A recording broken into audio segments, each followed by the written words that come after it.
Hello, hello, hello. Okay, I am like super excited right now, so you will have to excuse me, but I'm really, really pumped. Mostly because we're going to be talking about something super controversial, and who doesn't like drama, right?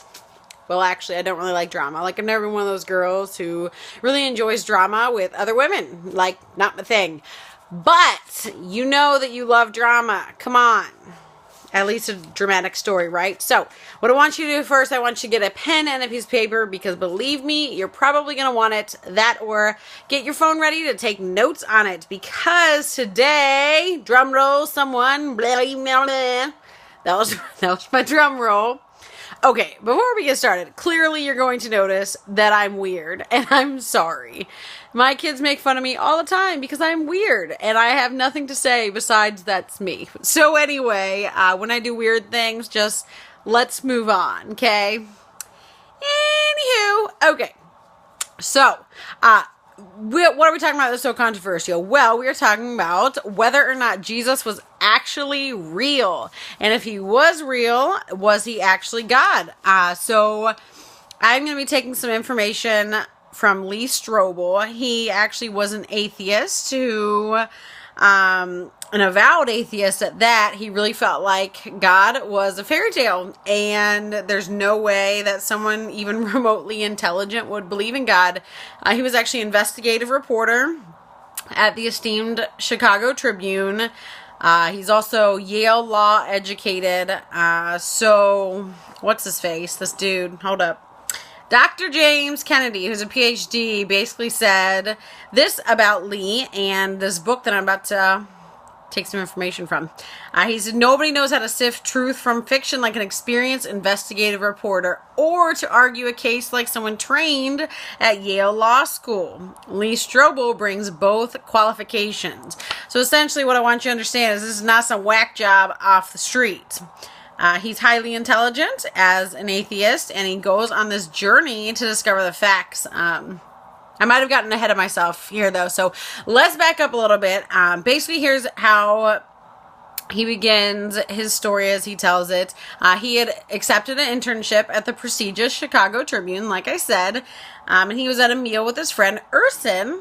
I don't know if that's how you pronounce his name. I think so, but anywho, his name's Urson, maybe. And he said, this internship is a really great gift from God. And Lee is like, are you serious? Like, fairy tale, all-powerful, all-knowing creator of the universe, really? Like, has Urson learned nothing in college? So Lee says to Urson, wait a minute. Let me get this straight. Are you telling me that someone as intelligent as you, valedictorian, science whiz, and all that you actually believe that God exists? I always figured that you were beyond that. Clearly. But it was clear that Urson actually became just as surprised. And he says, what are you trying to tell me? Are you saying there isn't a God? Are you telling me that someone as intelligent as you doesn't believe in God? You've got to be kidding. So basically what happened is both these men are astonished at each other, both seeing each other as highly intelligent men. And one thinking, okay, you can't believe in God because you're so intelligent. And the other one thinking, you must believe in God because you're so intelligent. So, this kind of is what started Lee Strobel's investigation. He realized, okay, you know what? It kind of sparked something in his mind. He'd never really done an all-out investigation as an investigative reporter. Hello. He had never really done an all-out investigation into the evidence for or against Christ. So he decided to do a 2-year investigation into whether or not Christ was actually real or not. And he really goes to town. He looks at numerous categories of proof. He looks at eyewitness evidence, documentary evidence, corroborating evidence, rebuttal evidence, scientific evidence, psychological evidence, circumstantial evidence, and even, catch this, fingerprint evidence. If you can even imagine, that sounds kind of fascinating, right? Fingerprint evidence for Christ. And basically, kind of what I want to leave you with before we start the first video, basically I'm going to present this evidence to you and let you decide. This is what Lee says. He says, after weighing the evidence, I made my decision.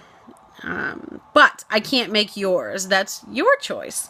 I hope you take it seriously because there may be more at stake than just idle curiosity. If Jesus is to be believed, and I realize that might be a big if for you at this point, then nothing is more important than how you respond to him. Check out the evidence for yourself. So I'm going to summarize his results. What he did was he literally interviewed 13 major experts on Christ all around the world. In fact, many of whom hold doctorates. I think most of them, if not all, hold doctorates in their field.